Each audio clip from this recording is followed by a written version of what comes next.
Yo creo que la razón del resultado del proceso constituyente es, en realidad, que el proceso constituyente llegó demasiado tarde. En el fondo uno mira y la promesa de Boric y todo el Frente Amplio siento que fue una gran mentira, porque al final todo este ímpetu que tuvieron cuando eran candidatos, llegan al poder y terminan recurriendo a Carolina Toá, a Mario Marcel. Primero que nada, yo no lo llamaría una gran mentira, yo lo llamaría la experiencia en el gobierno del Frente Amplio fue la experiencia de hacer un gobierno cuyas posibilidades transformadoras quedaron severamente disminuidas por una derrota. De alguna manera, la pulsión de la cual tú te sentías parte creó un mini monstruo que terminó no siendo exitoso, eso estoy diciendo. Tal vez no era lo que tú pensabas. No estás solamente diciendo que creó un mini monstruo que terminó no siendo exitoso. Estás diciendo que era un mini monstruo, estás diciendo que era soberbio. Ese mini monstruo, sí. Bueno, no, yo creo que lo que había. Los Daniel Stingo de este mundo terminaron como terminaron. El espacio en la política, uno se lo gana no pidiendo permiso. ¿no? El espacio en la política, un grupo ascendente como esos grupos que después convergieron en el Frente Amplio, se lo ganan a codazos, ¿no? O sea, nadie pide permiso, porque a nadie le dan permiso. ¿Ves con optimismo el futuro de la izquierda? Hay condiciones propiciatorias, por lo cual no es absurdo ni ingenuo pensar que es posible una convergencia, pero es una convergencia que enfrenta también dificultades, y yo creo que el futuro de la izquierda depende de que esa convergencia exista, porque separados van a hacer ruido nomás. ¿Cómo están ustedes? Muchas gracias por acompañarme en un nuevo capítulo de Felipe Podcast. El día de hoy con un invitado que ha sido un protagonista de la política chilena en el último tiempo, yo creo que a esta altura más de una década, un intelectual de la izquierda chilena, el profesor Fernando Atria. Muchas gracias por acompañarme el día de hoy, Fernando. No, muchas gracias por la invitación, Felipe. Es un gusto venir a conversar. Y voy a partir sin anestesia. ¿Qué siente Fernando Atria cuando José Antonio Kast saca 58% de los votos, 7,2 millones de votación, la más alta desde el retorno a la democracia? ¿Qué le pasa a Fernando Atria ese día, en ese momento? ¿Qué es lo que le pasa en su corazón, en sus sentimientos con esa votación? Bueno, no fue una buena noticia, digámoslo así. Yo decía, bueno, está empezando a caer la noche sobre Chile, y yo creo que es verdad. Y es lamentable, pero es parte, o sea, digamos, así es la cuestión. ¿Y por qué dice que es la noche sobre Chile? Porque yo creo que estamos viviendo lo que está ocurriendo en otras partes, ¿no? Yo creo que lo que llegó al gobierno es un gobierno que yo describiría como de ultraderecha. Creo que no tiene mayor sensibilidad por la mantención de las condiciones democráticas y hemos visto países que uno habría pensado que tenían una fortaleza institucional y una sociedad civil apta para resistir ese tipo de cosas, como Estados Unidos, que uno habría dicho es como el paradigma del país donde no puede pasar una cosa de ese tipo. Ya ha estado pasando, y yo entonces temo que eso pueda pasar en Chile. Ojalá que no. ¿Y tú crees que hay alguna fisura institucional que pueda permitir al gobierno tener alguna pulsión no democrática? O sea, yo creo que Chile tiene un problema de legitimidad de las instituciones democráticas. O sea, yo creo que no son queridas por la ciudadanía, digámoslo así. Los partidos políticos, el Parlamento, digamos que no están rozagantes de legitimación ciudadana. Y eso, por cierto, que crea una situación de incerteza que puede ser aprovechada. Entonces, la cuestión es si tienen interés en aprovecharlo, si quieren aprovecharlo o no. Que ya es una pregunta que no es para mí. Yo tengo mi juicio, no tengo mayor simpatía por quienes están en el gobierno hoy día. Están en el gobierno con quien corresponde que estén, etc. Pero eso no me hace pensar que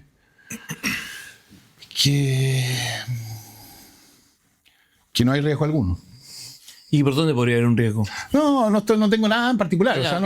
No, porque yo comparto contigo que el Partido Republicano tiene frases más grandilocuente, pero nunca he visto alguna pulsión ni de José Antonio Kast ni del Partido Republicano a saltarse la regla. No, pero la pregunta es qué va a pasar cuando lo que ellos quieren hacer no puedan hacerlo.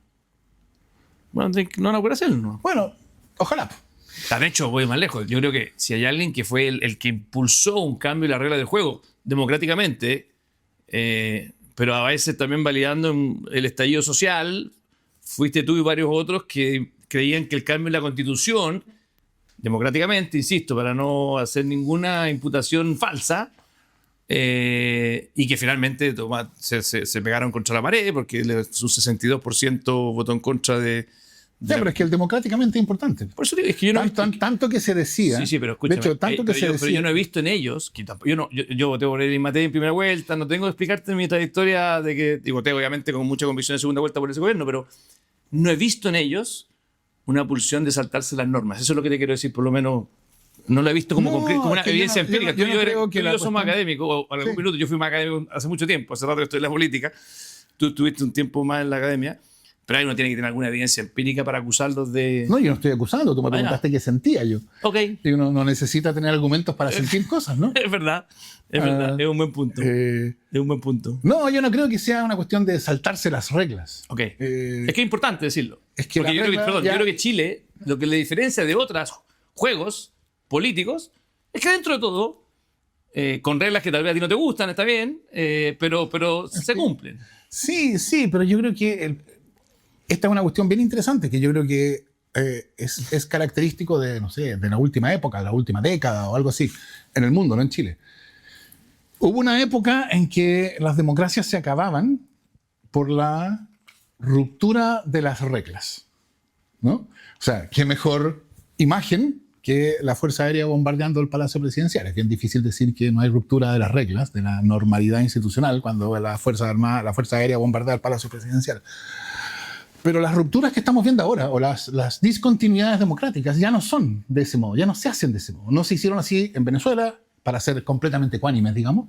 No fue así en Venezuela, no fue así en Polonia, no fue así en Hungría. Son más bien uso de las reglas, pero vaciándolas de su contenido democrático. Yo estoy hablando de Venezuela, de lo que hizo Chávez. Sí, ¿no? Sí, okay. Lo que pasó en Venezuela, desde Chávez en adelante, especialmente con Maduro, pero desde Chávez en adelante.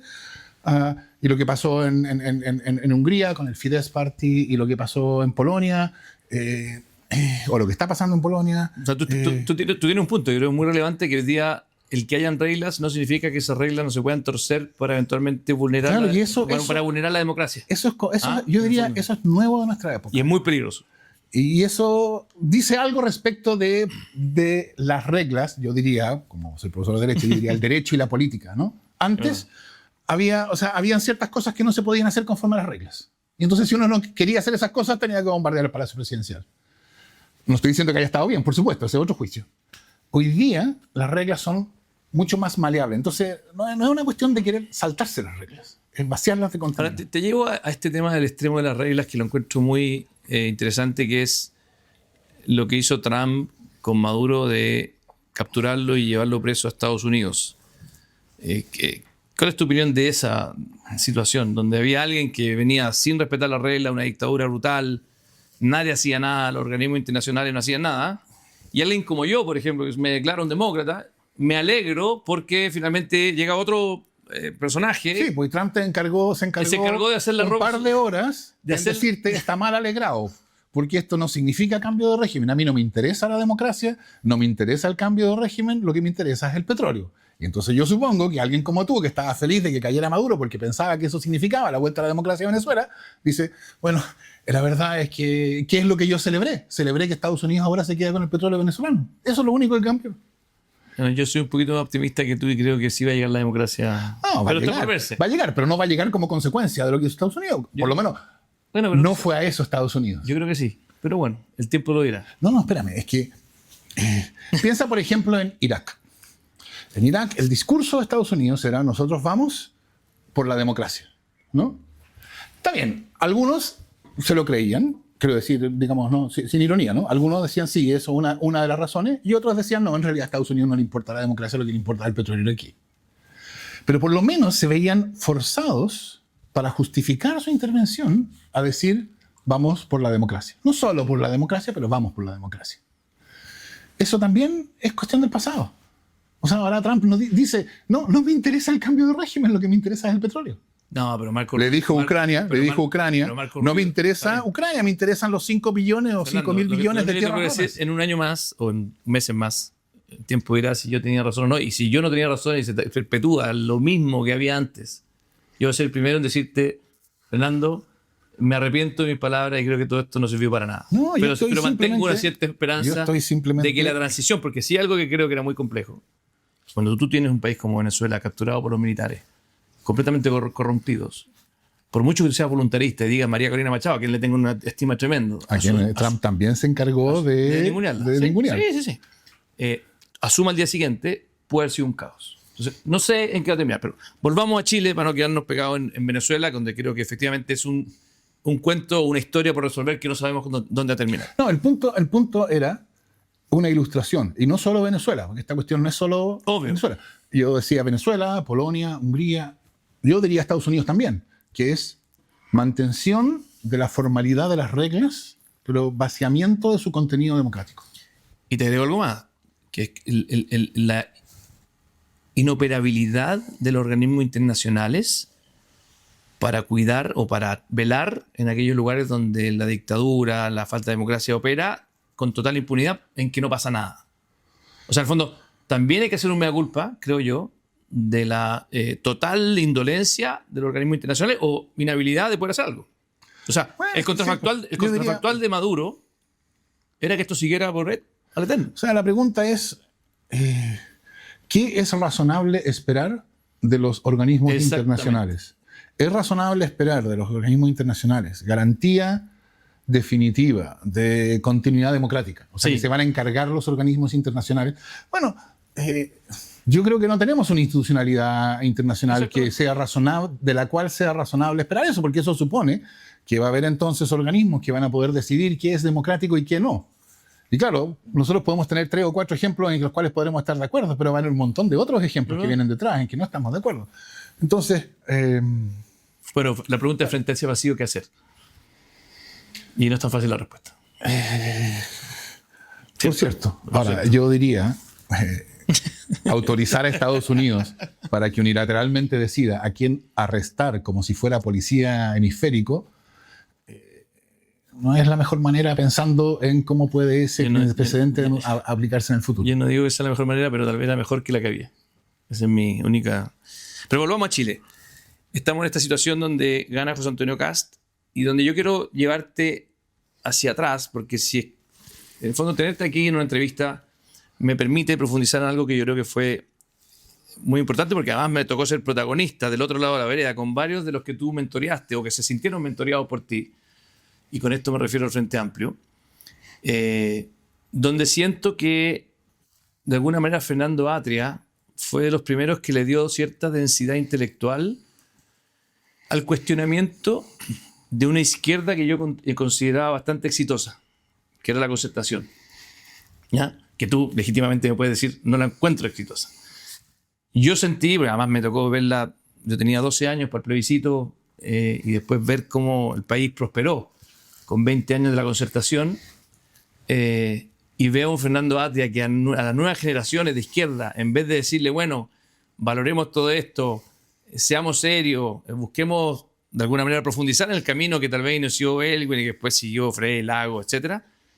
Fernando Atria de alguna manera fue el que hizo la vuelta larga de decirle a todos ellos, no, tenemos que volver a pensar más profundamente qué significa cambiar el modelo e ir más lejos. Una suerte de tentación no revolucionaria, porque era democrática, porque había normas del juego que tú respetas, pero sí que de alguna manera, siento yo, nos hicieron un costo tremendo desde el cuestionamiento constitucional, donde fuiste uno de los líderes que decía que necesitaba una nueva constitución, y Chile 2 veces dijo que no a tu tesis de que necesitaba una nueva constitución, a decir que teníamos que cambiar el modelo, y tal vez lo que Chile quería era construir el segundo piso del modelo, no destruir el primer piso del modelo, del cual se sentía orgulloso, la casa propia, etc.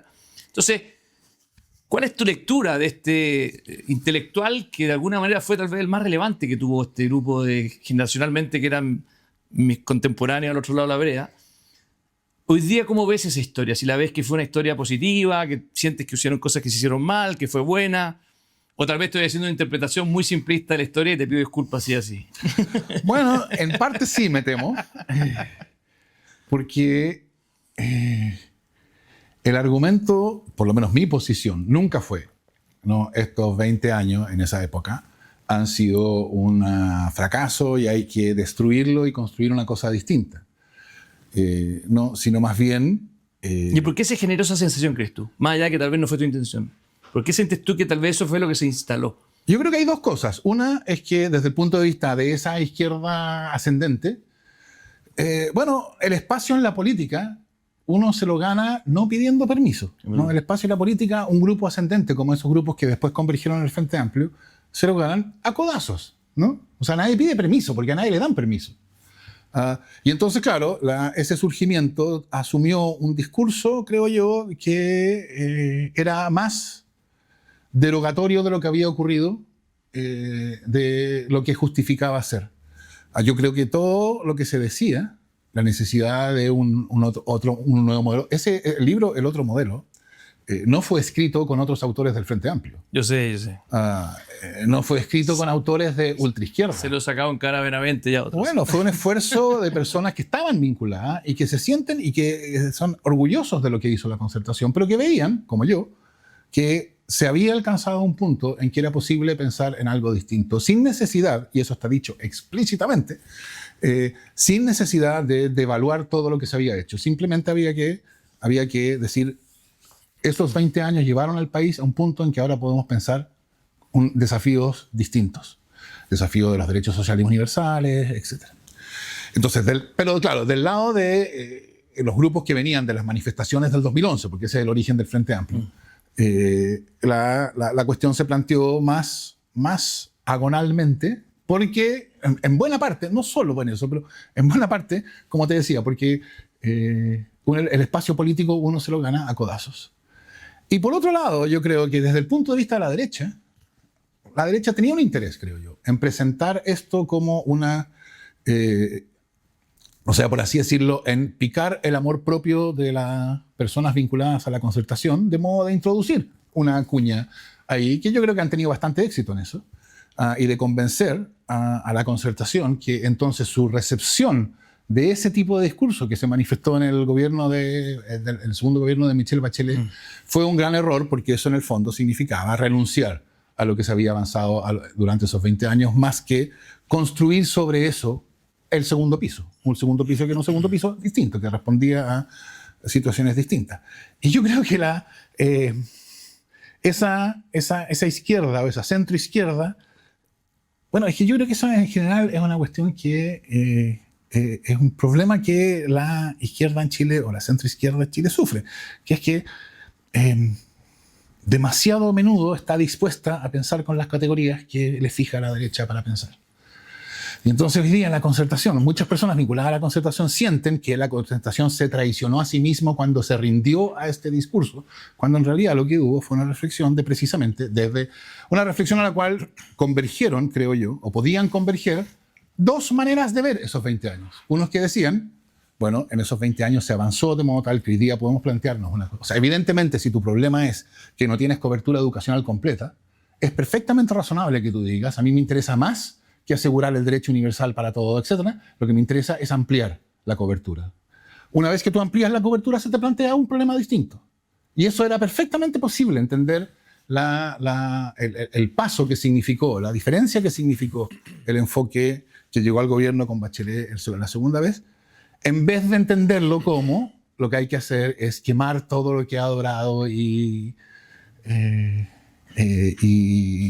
pensarlo de nuevo. Entonces hoy día se da la situación completamente absurda de que uno escucha a la derecha hablar, a la gente de derecha, no a la gente de ultraderecha, pero a la gente de derecha, como yo, como tú, de la Concertación, y con todo respeto uno se le dice, pero ¿no eran oposición?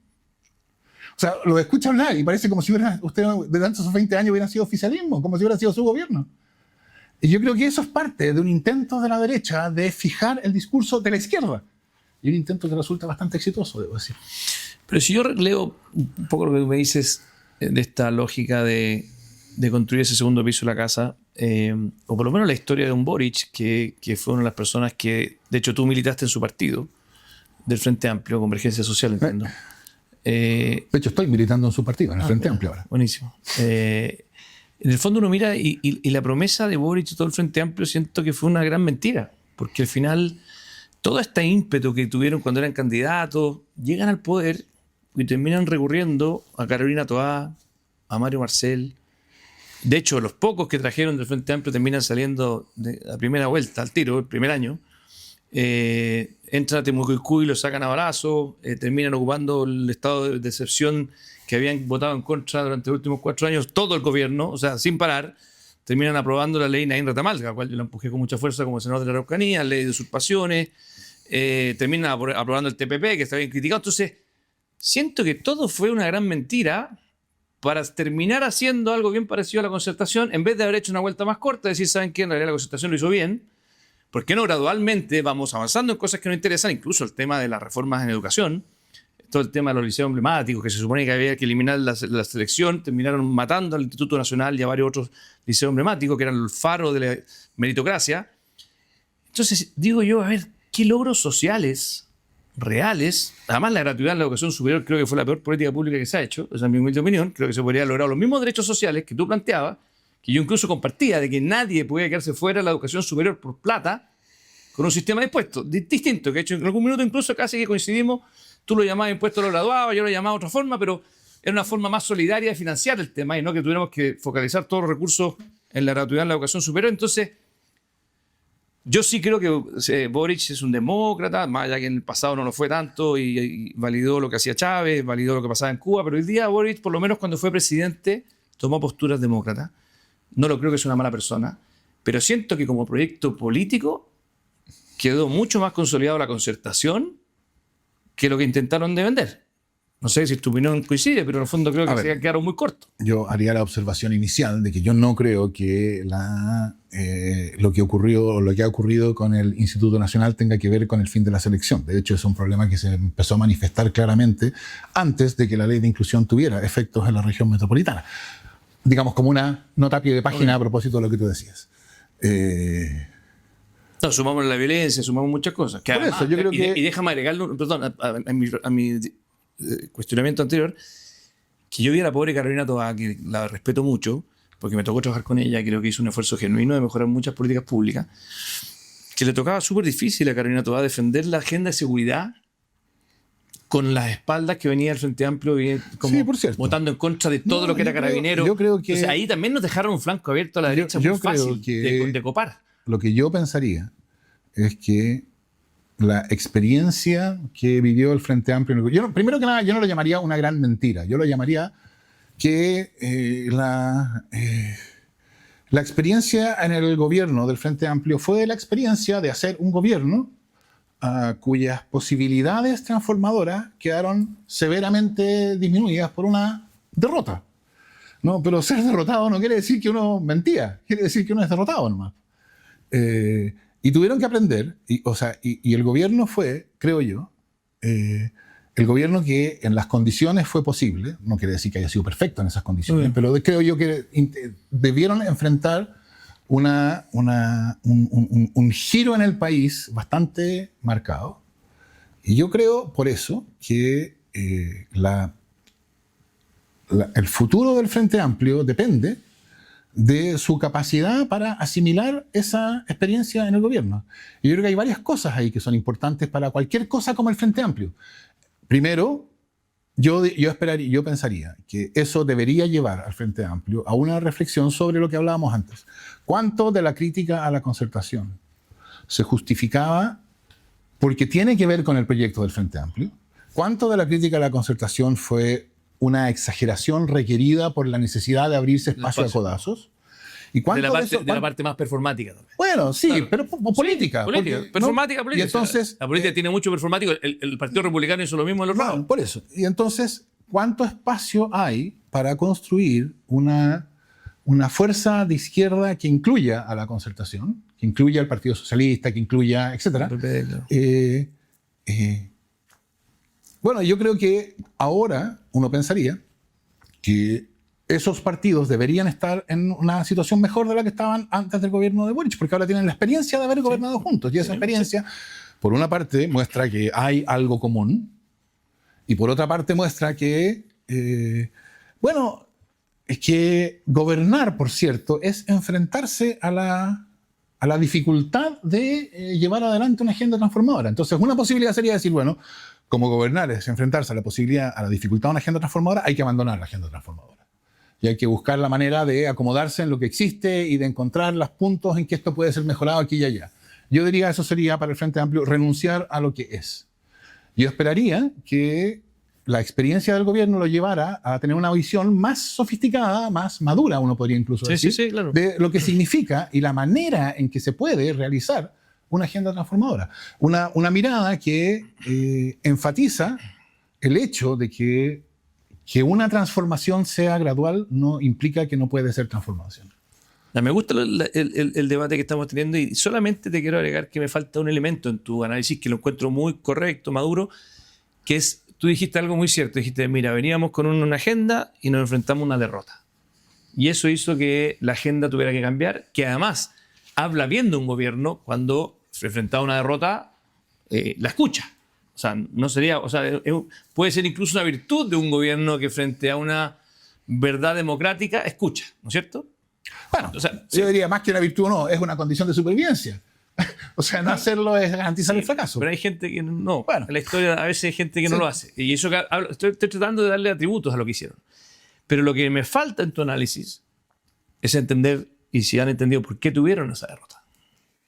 Porque para tener esa madurez de la cual tú me hablas, que yo la comparto, yo mismo veo un Boric mucho más maduro que el que comenzó, mucho más demócrata que el que comenzó, con muchos más atributos que pueden servir para una construcción no solamente Boric, probablemente muchos de los que estaban cerca de él, pero creo que te quiero preguntar cuál es tu interpretación de esa derrota, y si esa derrota, que fue la derrota del proceso constituyente número 1, ¿qué lecciones te deja a ti como constituyente, como unos líderes, pero además qué lecciones tú crees que ese mundo tiene que tratar de asimilar para el futuro?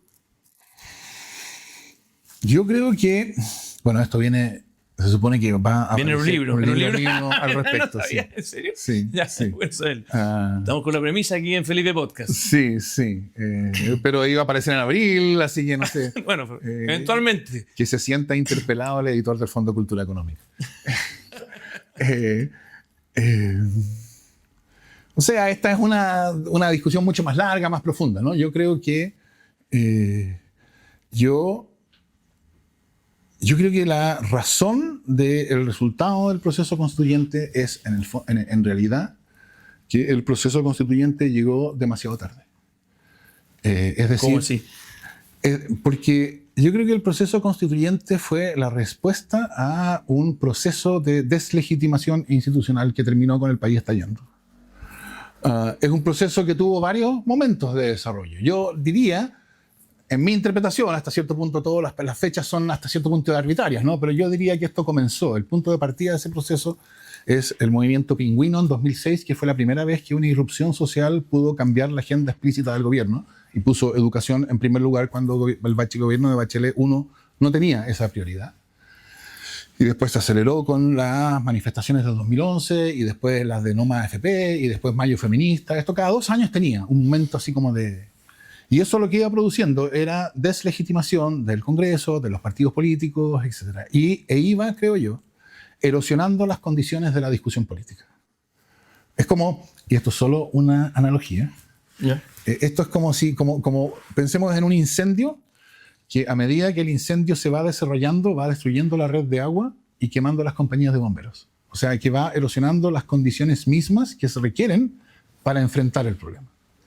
Y entonces cuando se inicia el proceso constituyente, bueno, se inicia primero en un contexto en que las acusaciones eran, de un lado, ustedes son violadores de derechos humanos, y del otro lado eran, ustedes son violentistas. O sea, cuando ese es el nivel de las acusaciones recíprocas, las condiciones para la conversación política están severamente dañadas. Y yo creo que el proceso constituyente, lo que en realidad fue el proceso constituyente, que fue la Convención Constitucional, ¿no? Fue el intento de construir condiciones para la discusión política cuando esas condiciones estaban extremadamente erosionadas. Y yo creo que fue en ese sentido, alguna vez yo le escuché decir a Agustín Esquella que la convención, decía él, fue exitosa en el sentido de que hizo una propuesta constitucional que podría no haber hecho, podría haber fracasado en ese sentido. Claro, no fue exitosa en el sentido de que esa propuesta fue aceptada, está bien. Pero ¿no crees que un poquito se hace para el solitario, Fernando? Tuvieron el arco sin arquero, tenían los 2 tercios, que le pasó lo mismo. ¿Quién es el ellos? tú y los que... Es que ese es el punto. Yo creo que en eso hay una diferencia entre la experiencia de la convención y la experiencia del Consejo. Porque la experiencia del Consejo era una mayoría en el Consejo que estaba articulada por un partido político, que tenía la hegemonía.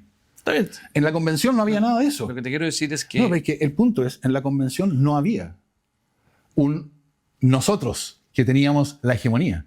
Había, por cierto, había una mayoría que no era de derecha, pero que después de haber dicho eso, no era de derecha, tenía una diversidad y una dificultad para ser articulada enorme, porque junto con la distinción izquierda-derecha, que es la distinción que interesa a los políticos profesionales, había otra distinción que se manifestaba en la convención, que es la manifestación, la distinción entre la élite y la gente, el pueblo, o no sé, la sociedad, ¿no?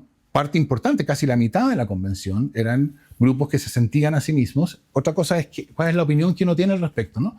Pero se sentían representantes de los que siempre habían sido excluidos, ¿no?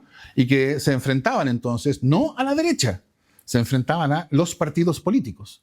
Entonces la cuestión era, por un lado, una distinción izquierda-derecha, que era clarísima para todo el mundo, pero había otra distinción entre partidos políticos e independientes que hacía que la posibilidad de articular y de entonces de asumir algún tipo de hegemonía, de modo que tú puedas decir, ustedes tenían el arco sin arquero. Sin arquero. Bueno, la pregunta es, ¿quién era el que tenía el arco sin arquero? Y lo que había al otro lado, o sea, lo que había del lado de nosotros, se supone, era un grupo extraordinariamente difícil de dotar de unidad de acción. Sí, pero déjame darte mi reflexión de cuando tú me dices, mira, esto partió en su minuto el 2006, con el primer manifestación, y haces un poquito como una, no sé si apología, pero como qué bueno que cada cierto tiempo la sociedad... una explicación.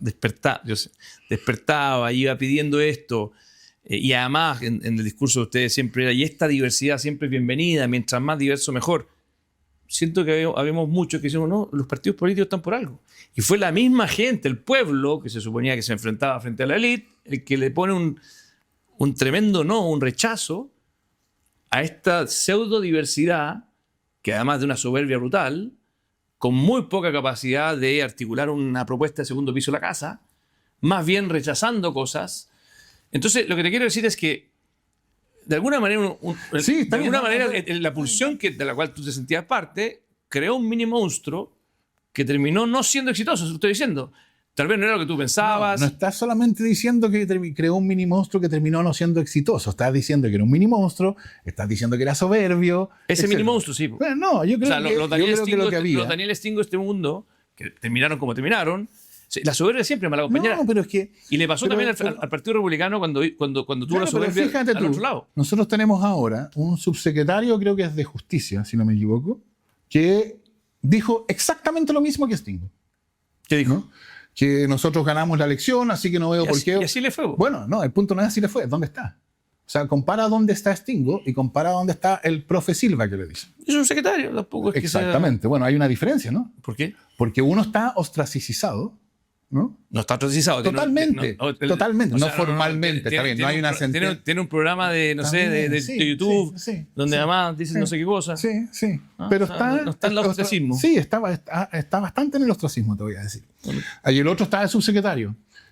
¿Por qué? Porque yo creo que lo que pasó, la convención fue un momento en que esa sociedad que se sentía, o quienes llegaron asumiendo que representaban a los excluidos de siempre, iban a tener por única vez en la historia la posibilidad de tomar una decisión. Y claro, actuaron de un modo de erosionar las posibilidades de tener éxito. Sí, totalmente. Y de hecho, a tu pregunta, ¿por qué el profesor Silva está de subsecretario? Y no solamente eso, ¿por qué el referente del profesor Silva es presidente de Chile? Porque algo hicieron bien ellos y no hicieron bien ustedes. O sea, sí, por cierto. Yo te digo, yo soy de Bópoli que no tengo ningún éxito electoral muy bollante que demostrarte. Sí, pero nosotros somos un partido que puede ser que subsistamos, creo que sí, porque tenemos los 4 parlamentarios, pero estamos ahí en el tríceps. Sí, con alguna interpretación creativa de la ley. No tengo soberbia frente a nuestro resultado electoral, pero sí tengo, por lo menos, de sentir de que en nuestro viaje político en Evópoli no creamos un monstruo que finalmente... No, yo creo que bueno, no sabemos todavía si crearon un monstruo, porque no sabemos qué tipo de cosas han creado. a menos que ustedes se sientan identificados en la ultraderecha que surgió. No, Evópolis, tú sabes perfectamente, fue parte del gobierno de Piñera. Por eso, la derecha chilena creó esta ultraderecha. Fuimos nosotros. Bueno, contribuyó a... Yo podría decir que fueron ustedes. Bueno, y yo podría decir lo mismo. No sé. Bueno, las cadenas causales son sensibles a la interpretación política. Tal vez terminamos en esto por lo otro. No sé. Bueno, por eso es que yo creo que antes de... o sea, yo creo que el paso anterior a juzgar es entender. Sí. Y yo creo que de lo que se trata es tratar de entender lo que pasó. Por ejemplo, yo creo que una de las razones por las cuales hoy día Kast es presidente es porque el pueblo chileno se ha acostumbrado a votar como la historia de ese hombre que cuando llega de esa persona que cuando llega a una conversación lo que dice es ¿de qué se habla aquí para oponerme? Claro. ¿No? Se ha acostumbrado a votar que no. Esto es clarísimo, creo yo, en todas las manifestaciones populares vinculadas al proceso constituyente, que fueron 5. Fueron el plebiscito de entrada, en que la pregunta fueron 2 preguntas, ¿no? Por la nueva constitución, y la respuesta fue no a la constitución que existe. Y si la participación de la Cámara de Diputados, porque eran 2 preguntas, ¿no? Sí. Y si algo, la respuesta a la segunda pregunta fue un no más categórico que la primera, ¿no? Claro. Después fue la elección de la Convención Constitucional, en que la cuestión fue también, yo creo, manifestación de pura negatividad. Vamos a votar contra los partidos políticos. Por cierto, nuestro error ahí fue interpretar ese no como si hubiera sido un sí, ¿no? Claro. La derrota de la derecha y el triunfo de fuerzas que en general están identificadas con la izquierda muestra una manifestación positiva. Y déjeme ir más lejos en eso, para darte el punto. El hecho que la derecha no tuviera ni siquiera un tercio hizo que en el fondo se pasaron 8 pueblos y eso probablemente hizo que se rechazara también. Desde luego. O sea, en el fondo, si hubiese tenido un poquito de freno, probablemente habría sido mucho más fácil. Por cierto. Pero lo que me interesa ahora es que el resultado de esa elección de mayo del 21 fue interpretado por los beneficiarios como si fuera un sí a una propuesta, a un determinado contenido. A la idea de Stingo. Alguna idea de contenido. Claro. Y en realidad fue simplemente un no a los partidos políticos. Y después... pero hubieron algunos ahí como Hernán Larraín. Pero déjame completar. Porque después vino otra manifestación que fue el plebiscito de salida. Exactamente. Y de nuevo, no. Y después vino otra que fue la elección del Consejo Constitucional. Y entonces quienes analizan la política en términos de izquierda a derecha, que es una actitud bastante razonable, dicen, ¿qué le pasó al pueblo chileno? El pueblo chileno vota masivamente por la lista del pueblo y 2 años después vota masivamente por el Partido Republicano. Así es. Y yo creo que, si bien desde el punto de vista izquierda a derecha hay un giro que parece ser de 180 grados, en el sentido relevante es el mismo resultado. De votar en contra de algo. Porque los republicanos, bien o mal, yo tengo mi opinión al respecto, pero ellos se presentaron como los outsiders. Sí. Y después entonces ellos también interpretaron que su triunfo positivamente. El pueblo manifestó apoyo a la idea republicana de constitución y así le fue, porque después hubo otro plebiscito y de nuevo fue no. Es no, no, no, no. Y yo creo que la elección de Kast es una nueva manifestación. De hecho, de nuevo se va a malinterpretar en el entendido de que el pueblo le ha dado un mandato positivo a Kast, cuando en realidad lo que le ha dado, lo que Kast ha sido esta vez el beneficiario de una negativa más, de una negación más. El punto tuyo te lo doy, el punto que Evelyn Matei empieza a bajar las encuestas cuando la ciudadanía, de tenerla ubicada como una alcaldesa que competía contra lo que había, se transforma en la candidata del establishment de la derecha. En el minuto en que Evelyn Matei pasa a ser la candidata... Esa es la razón por la cual a Carolina Toá también le fue tan mal en la primaria. Exactamente. Lo mismo. Jara logró interpretar la outsider. Carolina Toá era la continuidad de Boric. Estamos de acuerdo. Mi único punto, en ese tránsito, hubieron algunos, como Hernán Larraín y varios otros, que compartieron contigo la constituyente, que trataron de buscar algún punto medio y no fue capaz. Ese intento en Hernán y compañía fue genuino, lo viviste... ¿O tú crees que no había ni una posibilidad de que eso flotara? Yo asumo que fue genuino, no tengo ninguna razón pero tú lo viviste ahí. No, pero quiero decir, no tengo ninguna razón para dudar de la sinceridad con la cual hablaba. Okay. Yo creo que había. Okay. Ahora, yo pensaría, esto se lo dije en algún momento, que yo creo que abandonaron el intento demasiado rápido. Okay. O sea, yo me acuerdo cuando ellos propusieron una declaración... Claro, Bárbara Rebolledo también. Sí. Gran valor la Bárbara. Ellos propusieron una declaración sobre los pueblos indígenas. que era como de reconocimiento de injusticias pasadas, etc. Que me parece muy bien, pero si uno hace un reconocimiento así, uno tiene que aceptar que la reacción del otro, la reacción de aquel a quien el reconocimiento reconoce que ha sido tratado con injusticia, no va a ser, ya olvidémonos del pasado, seamos amigos ahora. No, esa es una cuestión que requiere trabajo para reconstruir. Entonces yo creo que ellos llegaron a la convención asumiendo que como eran una derecha que se había mostrado dispuesta al cambio constitucional, esa disposición tenía que abrirle puertas y iban a ser recibidos de buena manera inmediatamente como aliados. Y yo creo que esa expectativa era una expectativa simplemente poco realista. No estoy diciendo buena, mala, justa, injusta, soberbio, no. Simplemente poco realista, porque no es realista que uno hace el reconocimiento, o sea, que uno muestra esto, claro, y al día siguiente la relación con los que se queda restablecida. No, eso es un proceso lento. Y yo creo que ellos no estuvieron dispuestos a ese proceso lento, y entonces, más rápidamente de lo que yo creo que habría sido necesario, a lo mejor no habría sido posible reconstruir esa relación. A lo mejor. O sea, claro, yo no estoy diciendo, era posible, pero yo creo que valía la pena. Y valía la pena hacerlo con más paciencia y persistencia de lo que ellos usaron. Vámonos al futuro ahora, para ir terminando, Fernando, pero ¿cómo visualizas, primero, cómo has visto estos primeros semanas del gobierno de José Antonio Kast?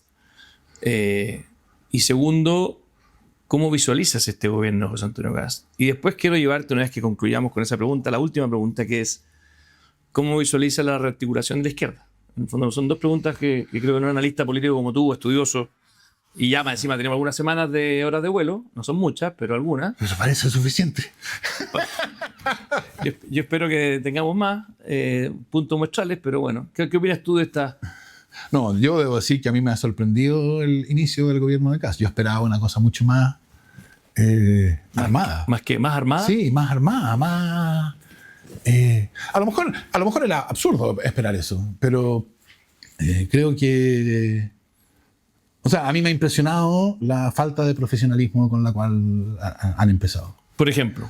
O sea, la vocería que tienen, lo que ha ocurrido en el Ministerio de Seguridad, que era uno de los temas centrales, ¿no? Yo diría falta de profesionalismo. Y creo que la falta de profesionalismo, de la cual también se vio, no en estas materias críticas, pero también se vio en el gobierno pasado. O sea, la mejor demostración de la falta de profesionalismo del gobierno pasado fue todo el episodio de la Casa de Allende. Eso es, no alcanza a plantearse el punto de si uno está de acuerdo o no, porque la cuestión está hecha sin tomarse en serio. Y mi impresión es que este gobierno partió igual, partió sin tener claridad respecto de lo que iba a hacer, cómo hacerlo. Y bueno, así le está yendo. Ahora, yo creo que tienen un problema ahí grave, porque si uno lo piensa, ellos dicen, yo creo que hay dos cuestiones aquí importantes. Una es que ellos ven que, como el pueblo chileno vota negativamente, el que conecte con la negatividad gana, ¿no? Eso se va como la espuma para arriba. Y entonces ellos creyeron que la manera de conectar con esa negatividad era gobernar con lógica de sin filtro, ¿no? Y de hecho parte de su gabinete es de sin filtro. Entonces uno tiene al ministro de Vivienda peleándose con pobladores día por medio, ¿no? Que váyanse de Chile, que usted me firma algo para que se le caiga, si se le cae la casa su culpa. Que no es la manera en que un ministro de Vivienda se relaciona con pobladores. Uno tiene que tener un poquito más de prestancia en el ejercicio del cargo. Pero yo creo que lo que hay detrás es esta idea de que hay que conectar con esa indignación, esa negatividad que hay en la sociedad, y la manera en que vamos a conectar es... a la cual tú le acabas de dar mucha importancia en el clivaje electoral. No, o sea, yo creo que es correcto que el que conecta se va como la espuma para arriba, pero el problema es que lo que hay ahí es pura negatividad. Entonces, la negatividad no sirve para gobernar. Ese es el drama, creo yo. La negatividad no sirve para constituir, lo hemos visto, ¿no? No sirve para llevar adelante una agenda transformadora. O sea, no sirve para constituir, lo vio la convención. No sirve para llevar adelante una agenda transformadora. Porque no es apoyo a una agenda, es rechazo a lo otro. Y tampoco yo creo que va a servir para esta guerra cultural, que es la segunda cuestión, en la cual este gobierno entiende que están. Ese es el lenguaje que ocupan, ellos están en guerra.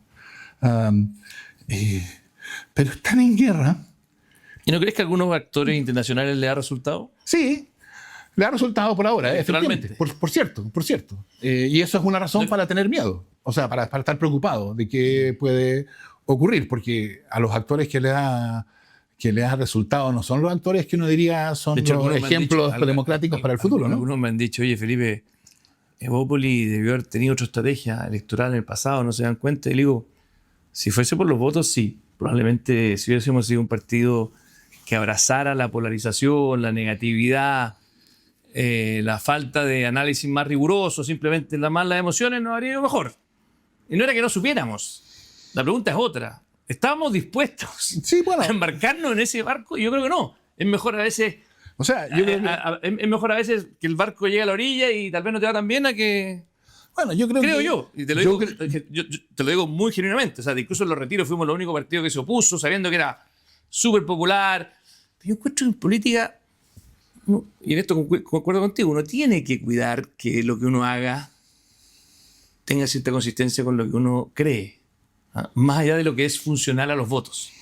Bueno, yo creo que, como te digo, yo creo que el gobierno sabe que si logra conectar con esa negatividad, va a tener popularidad. Pero yo creo que eso es un regalo griego, ¿no? O sea, porque el que logra conectar con la negatividad se va a encontrar con que es pura negatividad nomás. Pero ¿no sientes que eso fue lo que hizo exactamente la izquierda con Piñera cuando hicieron la acusación constitucional? Donde Piñera lo único que necesitaba, cuando Piñera lo único que necesitaba era una mano para decir cuidemos la democracia, y los carajos lo trataron de destituir. Yo tuve aquí a Lagos Weber, le dije a Lagos Weber, que amigo mío, somos senador juntos. Dije, Ricardo, no puedo creer que hayas votado y que hayas tratado a Piñera como muchos de izquierda que lo trataron como si fuese casi un dictador violador de los derechos humanos. Bueno, pero y me lo dijo el mismo Pablo Ortúzar, sentado ahí mismo. Me dijo, si el problema de toda la izquierda que no entendió, que en el minuto que trató a Sebastián Piñera como si fuese un Pinochet, la derecha, ¿qué es lo que dijo? ¿Sabes qué? Todos los gestos que hizo Sebastián Piñera para tratar de ser democrático, para demostrar que en realidad sí le preocupaban los derechos humanos, para decir que... Y la izquierda lo trata igual como Pinochet. Digo, ¿sabes qué? Váyanse un poquito a la cresta. ¿No sientes tú que la izquierda también se aprovechó cada vez que pudo de esa negatividad? Sí, pues. Bueno, a ver, espérame, es que yo creo que en ese análisis está conspicuamente ausente el hecho de que había habido violaciones a los derechos humanos y la discusión pero era... no de Piñera, ¿no? Bueno, del gobierno. Y tampoco de Blumel, que tuvo 80 por querellas. Espérate, más bueno que Blumel no existe. No, si el punto no es Piñera mismo, el punto es el gobierno de Piñera. No. Y entonces uno habría pensado... Pero si salió todo el organismo internacional y dijeron que Piñera no había buscado nunca... salieron todos los organismos internacionales a decir que efectivamente había habido violaciones a derechos humanos. Y entonces pero no sistemáticas. Bueno, exactamente. La discusión era si eran sistemáticas o no, pero que había habido... Pero no es menor. Bueno, pero... Tampoco es así menor, como hay asalto y hay asesinato. O sea, tampoco es menor que el gobierno había violado los derechos humanos. Las fuerzas de orden habían violado derechos humanos. Eso tenemos una justicia. Bueno, pero que el ministro del Interior y por extensión el presidente de la República respondan cuando el gobierno ha violado derechos humanos. O sea, yo encuentro que armar un caso porque se intentó... No corresponde. Bueno, si son sistemáticos, sí, pues si son aislados, tiene que pagarle el que hizo el hecho aislado. ¿Cómo va a tener que pagar el pobre hombre que estaba buscando que no ocurriera? Bueno, no, es que yo creo que eso es... puede ser una diferencia, pero... Sí, o sea, uno habría pensado que las violaciones a los derechos humanos son las tropelías más grandes que puede cometer el Estado. ¿Qué otras cosas más graves hay? Pero por eso tienen que pagar los culpables que lo hagan. Bueno, y la responsabilidad política... La responsabilidad política por cómo se despliegan los carabineros y cómo se... etcétera. Entonces, no, quiero decir, yo creo que era, dadas las circunstancias de ese momento, era algo que no es una... ruptura del proceso democrático, porque además lo que se intentó fue una acusación constitucional que estaba prevista, etc. Y la acusación fue rechazada y el rechazo de la acusación significó que no pasó nada más. Sí, yo sé. Y hubieron personas que yo valoro que no sé por qué votaron a favor, nada más que planteo eso legítimamente. Bueno, probablemente votaron a favor porque eran de izquierda. No. Y si tú hubieras sido de izquierda, habrías votado a favor. No, votaron a favor sabiendo que se iba a rechazar, no, porque es una cuestión casi que... Bueno, pero tú eres parlamentario. Muchas veces... Eras, perdón. Sí, esto de que ser parlamentario no es como ser cardenal. No, civil de pie ahora. Sí. Supongo que en muchos otros casos tú has votado algo porque necesitabas ser visto como que votabas en ese sentido, a pesar de que tú esperabas que eso que votabas no ganara. Eso es parte de la política, es parte de la política parlamentaria. Entonces yo creo que poner el grito en el cielo porque hubo una acusación constitucional en un momento en que el gobierno estaba siendo acusado de violar los derechos humanos, es, a mi juicio, exagerado. Bueno, volvamos al futuro y tu visión de cómo crees que en este nuevo escenario se va a articular la izquierda, tu Frente Amplio, la izquierda. Ya me lo dijiste un poco, pero última pregunta, ya llevamos casi una hora. ¿Ves con optimismo el futuro de la izquierda? El día después del gobierno Boric, después de lo que está pasando con el gobierno actual. O sea, yo creo que hay condiciones. O sea, yo creo que lo que la izquierda necesita es un proceso de convergencia para el cual hay ciertas condiciones propiciatorias, digámoslo así. ¿No? El hecho de que ahora, a diferencia de antes del gobierno de Boric, tengan una experiencia de gobierno conjunto, el hecho de que el Frente Amplio se haya enfrentado al día a día de gobernar, a lo que significa tener la gestión del país en manos y eso, porque, en fin, yo creo que eso es una condición que es facilitadora. Ahora, creo que también hay una tendencia a la divergencia, ¿no? A introducir, por así decirlo, que dificultar o que dificulta la convergencia entre el Partido Socialista y el Frente Amplio, que yo creo que es la clave de lo demás. Yo creo que si hay convergencia entre el Partido Socialista y el Frente Amplio, lo demás viene por añadidura. Déjame decirte lo que yo veo como alguien que salió hace 3 semanas o 4 semanas del Senado, donde vi al PS, que es una fuerza bastante estable, hegemónica. Y yo siento que el PS tomó la decisión de ir a disputarle a la derecha ciertas banderas que tal vez eran, en las últimas décadas, más de derecha. Y no sé si el Frente Amplio está dispuesto a ir ahí. Esa es mi pregunta de si es que existe o no, cuáles son los elementos de esa divergencia. Sí. Porque en el fondo, yo siento, por lo que compartí con la presidenta del PS y varios otros socialistas, que están como con la mirada de decir, este gobierno probablemente, como todos los gobiernos, va a ser difícil de gobernar y vamos a ir a pelearles a su cancha, a robarle la bandera de la seguridad, a robarle la bandera del orden, a robarle la bandera del crecimiento económico. No sé si lo van a hacer o no, pero lo empecé a percibir. Entonces, ergo, la pregunta que me hago, ¿está el Frente Amplio disponible a ese viaje? Precisamente, yo creo que, dada, no sé si se entiende habiendo pasado por el gobierno, hay más condiciones para eso. Yo creo que hay más sensibilidad en el Frente Amplio, de que la izquierda necesita tener una posición en materias de seguridad que no ve la acción policial como represión solamente, sino también que la ve como una condición de la normalidad democrática. Okay. Y lo mismo con el crecimiento económico. Yo creo que eso sí. Sí, ahora, yo creo que ahí, sobre todo en esta relación entre el Partido Socialista y el Frente Amplio, interfiere el hecho de que la manera en que la derecha describe las cosas es asumida por la izquierda.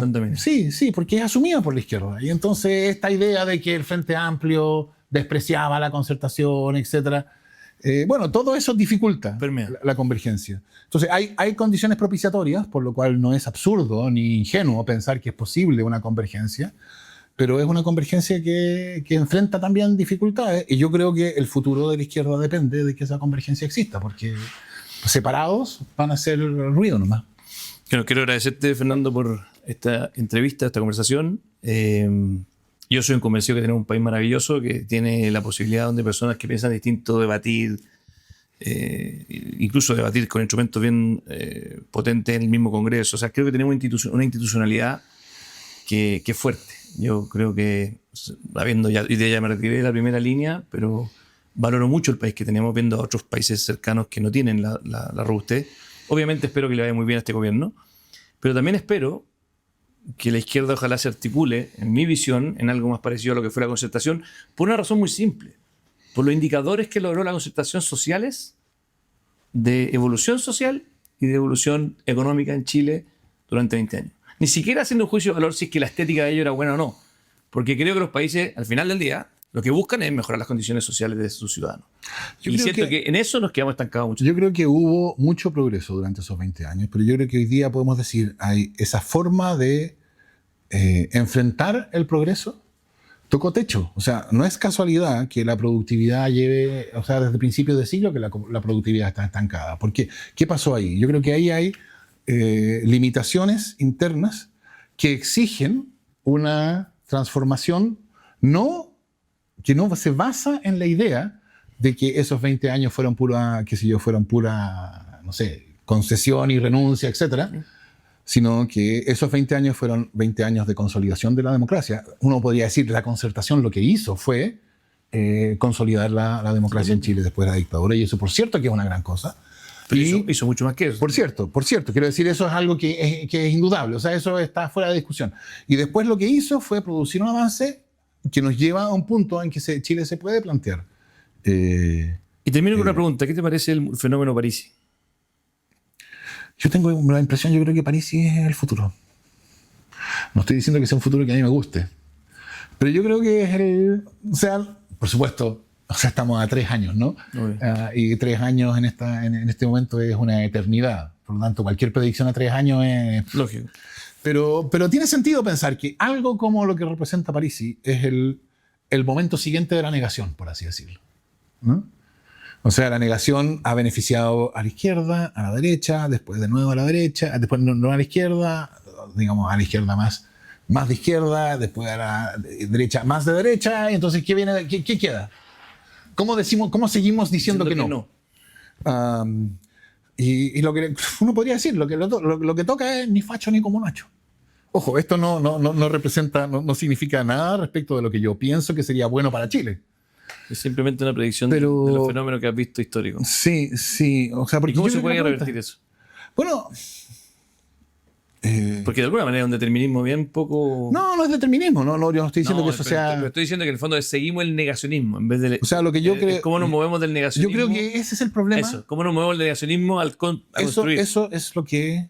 esa es la situación en la cual quedamos después del fallido proceso constituyente. Porque la idea del proceso constituyente era que iba a permitir no relegitimar lo que estaba deslegitimado, porque estas cosas no pasan de un día para otro, no se arreglan por decreto, ni siquiera por decreto constitucional, pero sí que iba a poner a la política en camino hacia ir creando condiciones de relegitimación. Y eso es lo que no pasó. Yo no creo que eso iba a pasar, pero bueno. Por cierto, quiero decir... Nunca lo pensé. No, de hecho, nunca pensé que lo constitucional era el tema que había que solucionar, pero bueno, ese otro... Claro, eso lleva a otra... Pero el punto es, el sentido del proceso constituyente era para eso.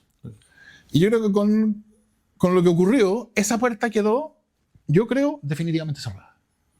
Pero definitivamente... Entonces tal vez el momento es para la buena política. No, sí, pero el problema es que... De la construcción. Las condiciones de la buena política... Donde se crucen la vereda. Las condiciones de la buena política yo creo que están...